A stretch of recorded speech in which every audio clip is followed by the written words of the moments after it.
I'm Scott. I'm Bill. And we're the Trade Guys. You're listening to The Trade Guys, a podcast produced by CSIS, where we talk about trade in terms that everyone can understand. I'm Alex Kissling, and I'm here with Scott Miller and Bill Reich, the CSIS Trade Guys. Thanks for listening to The Trade Guys. On today's episode, Bill and Scott discuss the latest on USMCA amid rising U.S. Canada trade tensions, China's new rules targeting companies shifting away from Chinese suppliers, and the differing approaches taken by the United States and Europe on sanctions against Russia. All that and more on today's Trade Guys. All right, Trade Guys, before we dive into today's episode, we're going to once again turn to Bill for a quick update on the tariff refunds process. Bill, I understand there's been some news, so what's going on? Today's news is that as a result of the last conference with the judge, CBP anticipates sending the first set of refunds out on or about May 11th. So the wheels are turning. Okay. They've received applications, if that's the right word, from around 75,000 importers of record. There are approximately 330,000 at issue, so there's a ways to go. They are in the process of working on more than 11 million entries, which is more than 1/5 of what they think will be the total. So the system is working. There are still reports of glitches. People who can't get in, people who are having password problems, people who can't access the site, all the usual things that happens when you try to deal with the internet. And I don't detect any subversive intention here. I think this is just what happens when you're trying to set up a new program. So far, it seems to be working, and it seems to be rolling out with about as much efficiency as you can expect from the government. So good news so far. Low bar, but that's good to hear. Maybe a dumb question. Is there a deadline to submit applications for refunds? I don't think so, no. I mean, they may at some point say, if you don't do it by X date, it's too late. Right. But at this point, I don't think they've suggested one. Okay. I mean, they're hoping that a lot of people don't apply because that'll save the government money since they put the burden on the importers to submit data. We'll see. If you've got 330,000 people in question here or entities in question here, I guarantee you that not all 330,000 are going to remember to apply. No, of course not. There will not. be some leakage. Of course not. Well, we'll continue to track it. But let's dive into our first topic today, and we're going to start with an update on the USMCA, or USMCA, as we call them, negotiations, and specifically look at the state of the U.S. Canada relationship in what seems to have become a war of words between the two countries in recent weeks. So, Scott, let me start with you. Where do things stand between the U.S. and Canada, and where are they heading?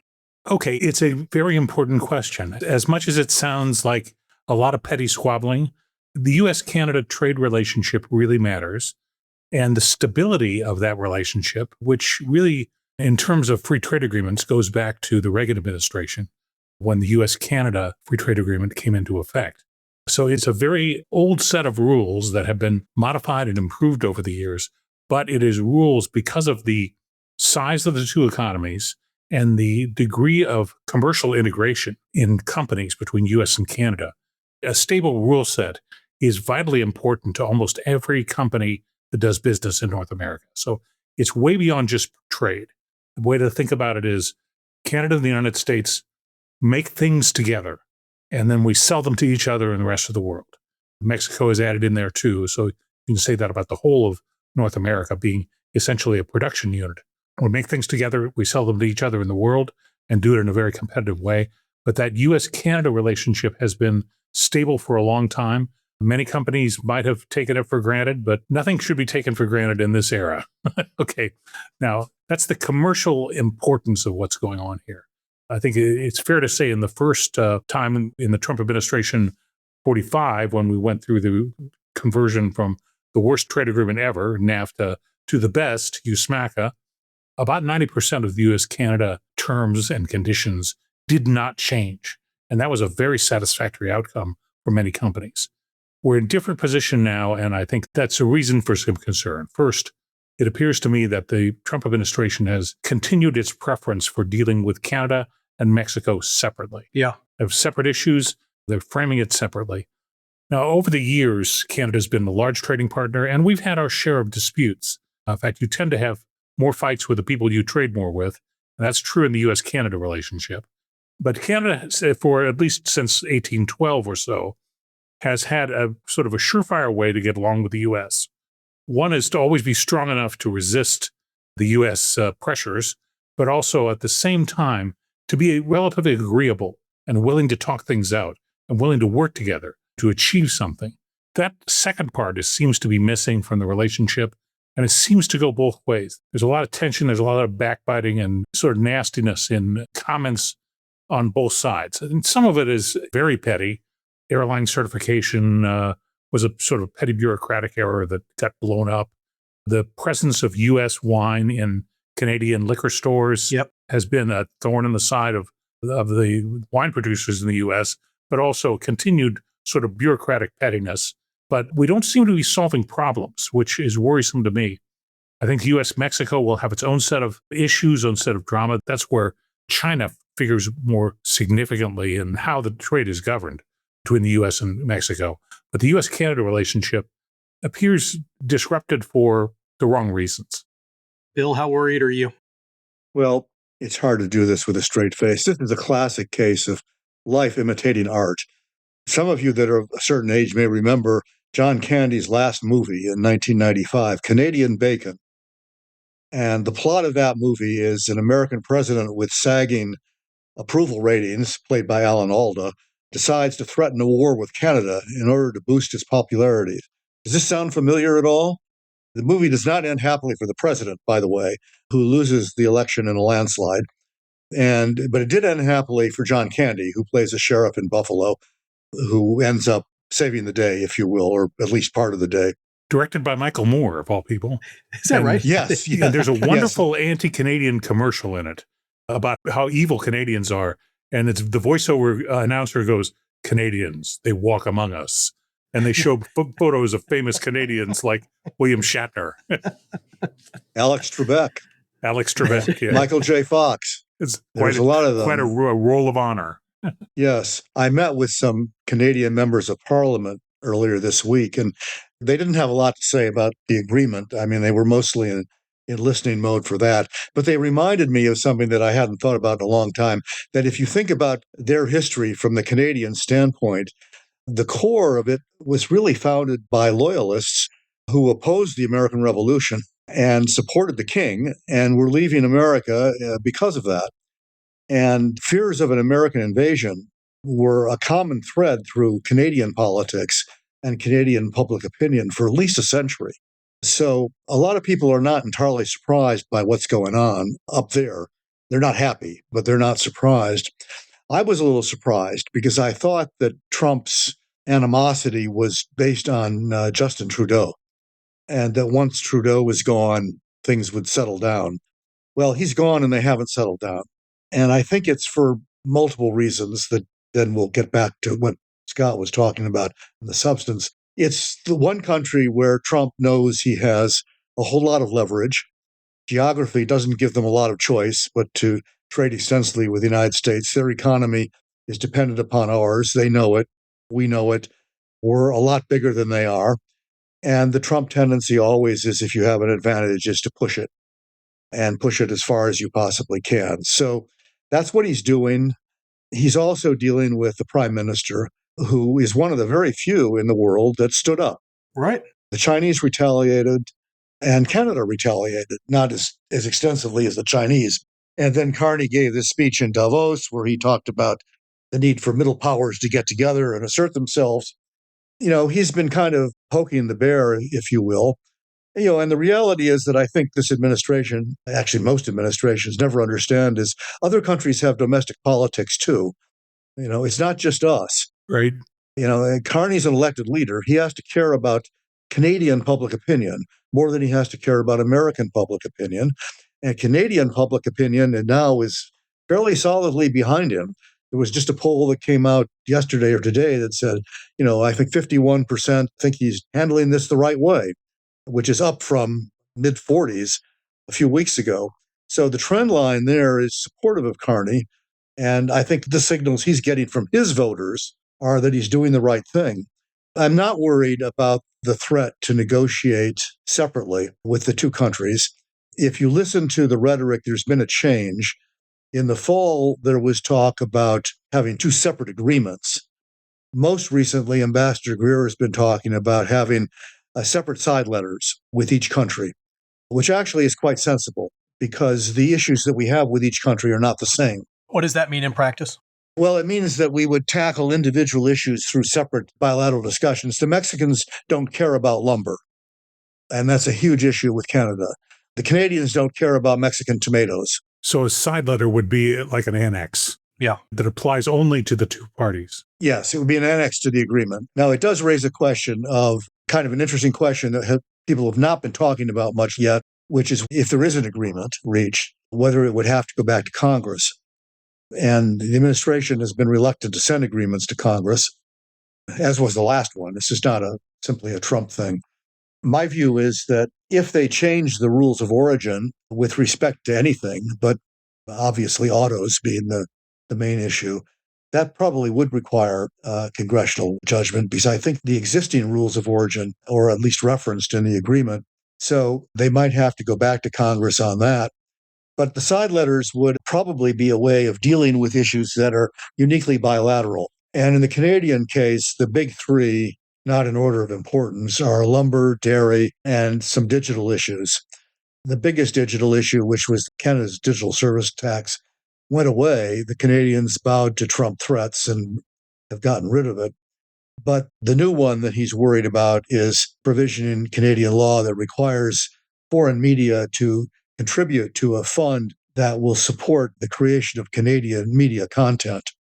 This came up in the first U.S. Canada free trade agreement that was negotiated in the 80s, pre-NAFTA. This was a big issue there. This came up, my boss and I at the time went to Ottawa, and one of the main topics was Canadian cultural considerations. And every agreement they've signed with us have given them a special treatment. And there's a provision, I think it's Section 38 or 36 of USMCA, that gives them kind of a carve-out to pursue cultural initiatives. It leaves the other two countries with some cards to play. We're allowed to respond. And that's what Trump is threatening now. But that is a workout that needs to be undertaken. The most complicated one is probably dairy. And as I've joked about this, there was one 20-minute period in my life when I understood the Canadian dairy problem, dairy program. Somebody from the embassy explained it to me. And after about 20 minutes, I lost it, and I've never recaptured it. The Canadian parliamentarians acknowledge that basically what's been going on is they constructed what they call a supply management program, which is a combination of protection and government support that guarantees a certain amount of supply and guarantees a certain amount of that supply will be Canadian. We took them to dispute settlement under USMCA over this. We won. They said they would comply. They made some changes. We said that they had not complied and took them back to dispute settlement. And the second time around, we lost. And the panel determined the Canadians had done enough to comply. The American view, which I think has some merit to it, is basically what the Canadians did, and this really typifies the relationship, is that what they did is they found a workaround. They found a way to redefine the terms that allowed them to award quotas that were supposed to go to foreigners to go to Canadian companies, but not necessarily the same ones that had gotten them before. From the American point of view, this is certainly a violation of the spirit, if not the letter of the agreement. And it'll be a contentious issue because, unfortunately, this is an issue where there's a lot of politics on both sides of the border. Yeah. Dairy is a big deal in Ontario and a couple of the western provinces, I think, and maybe Quebec too. And it's a huge deal in several states in the United States. Of course. Yeah. And presidents and prime ministers meddle with this at their peril. So the negotiators have their work cut out for us. As you'll hear from me at greater length when we get into USMCA next month, I really am optimistic that all this can be worked out with a great deal of pain, a great deal of drama and extreme threats. But in the end, there is a common interest here in keeping this agreement afloat. The consequences of tearing it apart, which I'm sure Trump is going to threaten to do, consequence, though, of actually doing that would be devastating for all three countries. Probably be worse for Canada and Mexico than it would be for us. But, what NAFTA did is create a truly integrated North American economy. And there's no better example of that than the auto industry, as we'll hear from some of our guests in the future. If you disrupt that and start tearing it apart, you're going to create enormous dislocations. And nobody wants that. None of the three wants that. So I think the prospects of actually coming to an amended conclusion with some changes is not impossible. But to be honest about it, and I told the Canadian parliamentarians this, Canada does not make it easy. They're very tough negotiators.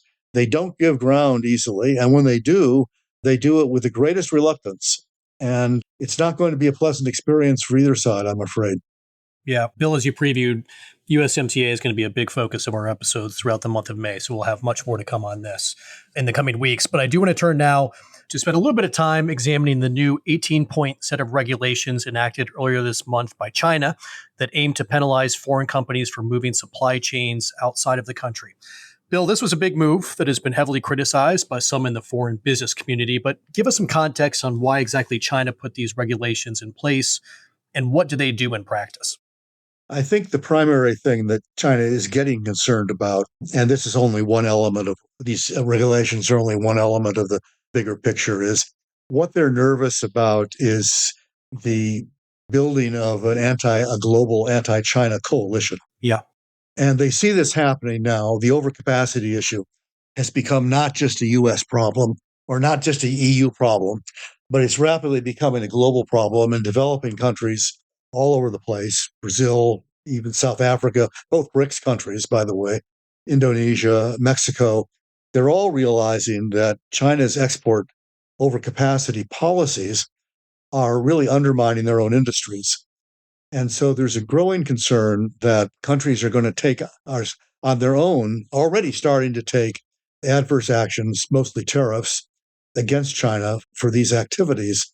This is why, for example, China in recent months has become the staunchest defender of the WTO and the global trading system, because the WTO has rules that would prevent countries from doing that. And so the Chinese have discovered that it's to their advantage to insist on the rules. By the way, rules that they've spent the last 20 years ignoring. Right. But now they are defenders of the system because they've realized that there's a real risk that countries, beginning with the United States, but not limited to the United States, are going outside the rules to attack them. So I think that's the motivation. What they're concerned with, part of that is that companies may respond both to the overcapacity issue as a retaliatory measure, or to the Chinese impingements on foreign activity in China, detaining of foreign officials, for example, and raiding their offices. There's been a growing number of stories about this kind of thing, that foreign firms may respond by pulling out and altering their supply chains by going somewhere else.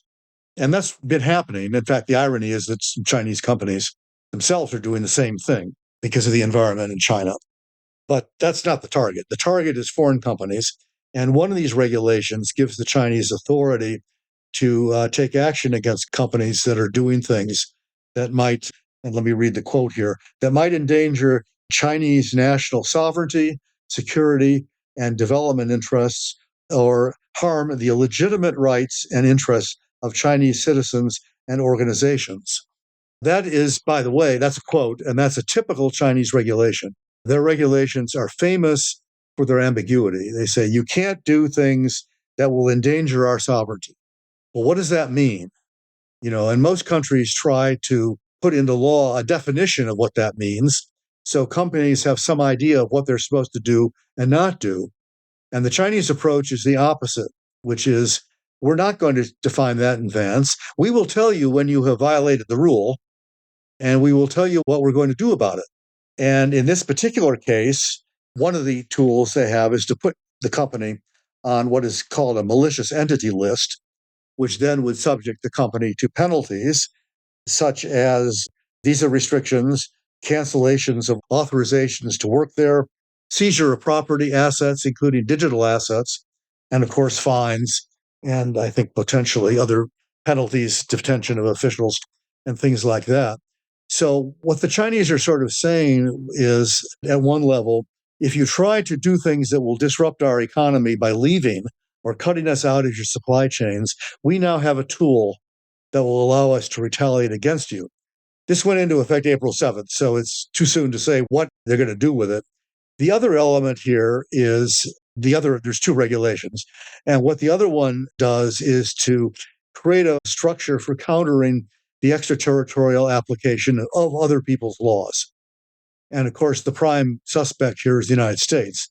Our export control law is extraterritorial, and we use what's called the foreign direct product rule to argue that products that are made somewhere else are subject to U.S. jurisdiction. They've always been subject to U.S. jurisdiction if they're made with U.S. parts and components. But now, if they're made with U.S. technology, that makes them subject to our jurisdiction too. And what the Chinese are saying is that basically companies are going to have to choose between being subject to Chinese jurisdiction or being subject to foreign jurisdiction, that they're not going to let them walk the line here and straddle it. And they're going to say, if you comply with an extraterritorial demand by, say, the United States, we're going to punish you. And of course, the United States is going to say, if you comply with the Chinese rules about exports, then we're going to punish you. So this is the worst possible situation for business, always has been. No matter what they do, they're violating somebody's law. That's right. All right, I want to get Scott in here. So Scott, is this going to be an effective move by China? Well, it's going to have effect, but it's going to be deadly. Look, first of all, it's not that people are ganging up on China or that everyone thinks China is a meanie. It is China is structurally an export-led economy with too small a consumer sector. It's a huge economy, but only about 40% of their GDP is internal consumption of goods and services by their population. In the U.S. and other developed economies, it's closer to 70 or 80%. So there's a missing chunk in China's economy that puts them in a position structurally that they must export to grow and prosper. Those exports are causing problems almost everywhere in the world now. So this idea of overcapacity is not something anybody in the U.S. made up. It's real, and it's being felt almost everywhere that Chinese goods are exported, and they are a very competitive exporter, no doubt. That's the first thing. Second, if you are a company who uses China as a point for assembly at scale and sort of final step in production, and then you distribute to the world, you've probably already made alternative plans for different places to conduct those assembly processes should worse come to worse.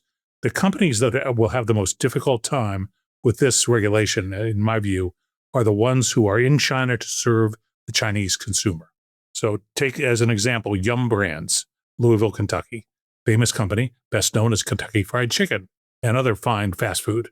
KFC is everywhere in China, and they're a very successful brand. They have their competitors, but they do a great job, and they're there to serve the needs of the Chinese customer. And here's the catch. Almost every single employee of Yum Brands in China is Chinese. These are local employees who happen to work for foreign headquartered companies. Same with my former employer, Procter & Gamble. It's an international company with headquarters in the United States, but our China operations are almost exclusively staffed by Chinese in the R&D center, in the sales organization, at the headquarters. And so to the extent foreign invested enterprises are subject to these rules, it's going to hurt the Chinese workers who are part of those companies, and it's the vast majority. I don't know how that's going to go over, but I do agree with Bill that this sounds like a lot of Chinese regulation, which is vague to a great extent. It will wind up being interpreted by a judge who's a party official. So there's no such thing as an independent judiciary. And they're often structured in a way that's heads I win, tails you lose. And there's not much anybody can do about it. So it's ripe for abuse, and it's probably going to be abused. And I don't know if it achieves what the government of China wants it to achieve, because the overcapacity is real. The remedies for that countries are pursuing are going to happen. They have their own political constituencies, and they're going to wind up harming a lot of Chinese employees who work for foreign invested enterprises to serve the Chinese customer. Right. So it's a tough situation. Yeah, interesting points. Well, thank you for that. I want to turn to our final topic today, and that's Russian sanctions. On April 23rd, the European Union adopted its 20th sanctions package against Russia, with a particular focus on the country's energy sector. At the same time, the United States, of course, recently allowed purchases of sanctioned Russian oil already sitting at sea to help ease prices during the war with Iran. though Treasury Secretary Scott Bessent has since indicated that Washington does not plan to renew that sanctions waiver. So, Scott, I'm going to stick with you here. We clearly have contrasting approaches between the United States and Europe, but how are you viewing this? Well, I think the release of Russian oil on the water, basically, that already had found an export platform or had been loaded on a tanker, I think that was a tactical step that solved a problem of undersupply and to calm the oil markets, even if it did it for a short period of time. I think the broader question of sanctions on Russia is what exactly have they accomplished? And I think the answer that I come up with consistently is almost nothing. They've changed nothing about the sort of the conduct of the action in Ukraine. The financial sanctions had a big effect in 2014 and the time that the Crimean Peninsula was being contested. And after Crimea, Russia basically crisis-proofed their system and sanction-proofed it to a great extent. And it looks to me like, well, it causes some difficulty and pain for the target, that is Russia. It doesn't really stop them from doing much of anything. And it certainly didn't cause financial crises or anything like that. So I don't know what Europe thinks the sanctions are doing. I do remember the title of Gary Huffbauer's famous book on sanctions, which is Feeling Good versus Doing Good. And I think it feels good to put more sanctions on Russia. Separately, the other issue here that often is unaddressed is Europe as a whole is a massive importer of hydrocarbons.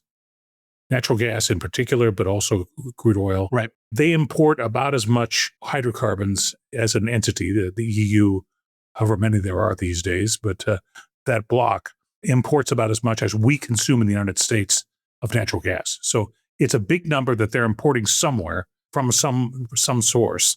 And as long as they're a demander, there's supply that Russia is providing that finds a market, given these are global markets.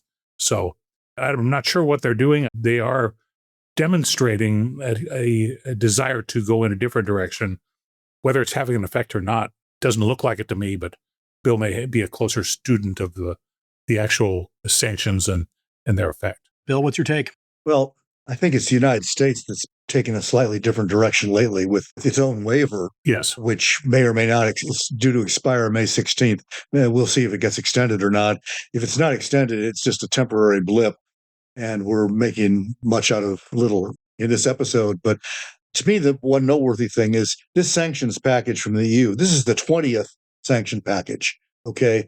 They've been consistent and steady on this from the beginning. I asked them once when they were on the, 8th or 10th package, why didn't you do everything at once? It probably would have had a bigger impact and a bigger economic impact if you, dropped the 100-pound hammer on day one rather than, 8 10-pound hammers. And the answer was because we wanted the European public not to forget about what was going on. And we wanted to remind them periodically that this was still a problem, that Russia was still invading Ukraine, still upending the international system, and that Europeans needed to be concerned about that. And so we are continually trotting out additional sanctions packages, if only to remind the European public that this is a problem that remains unsolved.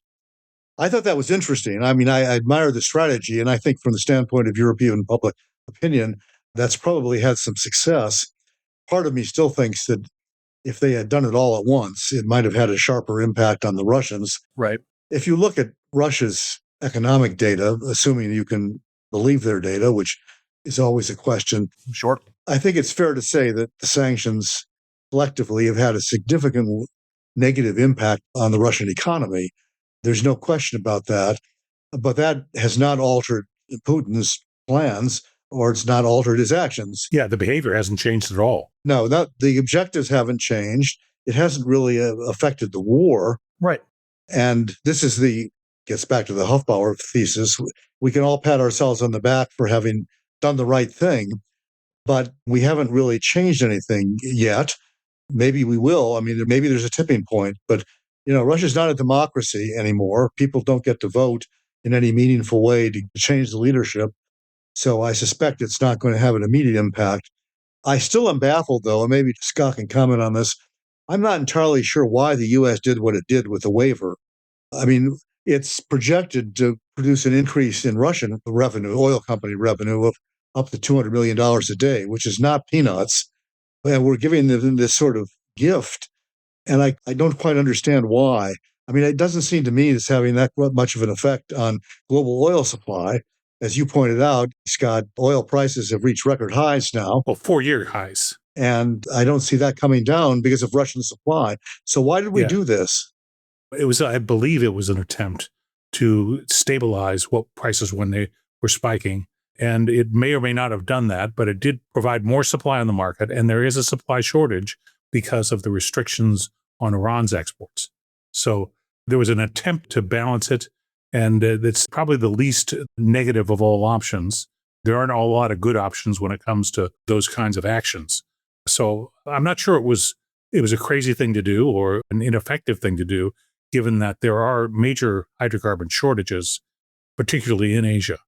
I can think of a good option, which is stop the blockade. Well, yes, we could do that. But in the realm of the actions that are being considered now, this one didn't seem particularly harmful to me. It was done judiciously in terms of affecting oil that had already been produced and was in transit, and it had an endpoint. So I don't see it as a catastrophic error on anybody's part. Energy is a huge market, and this is a disruption to it. The war is a disruption to it in general. Of course. Yeah. We're going to live with that. The impact at the margin, I don't think the impact is significant. What worries me about it is it does suggest a divergence in U.S. and European goals, and that worries me. I mean, the Europeans have been consistent on this. Well, but that's true of the entire operation. I mean, look at Europe's response to keeping the straits open. It's been difficult with Europe on all matters in this war. So this is only one. Fair point. All right. We ended on agreement. On a topic where we started with contrasting views, we have agreement between Bill and Scott. We do that on more occasions than you might think. It's a good day. All right, guys, we're going to leave it there. Thanks so much to all of our listeners for joining us. Bill and Scott, thank you as always. And we will be back with you next week. Take care until then. Thank you. Thank you.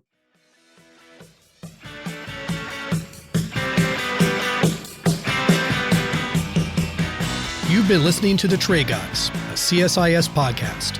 For more audio content, visit csis.org/podcasts. Thanks for tuning in.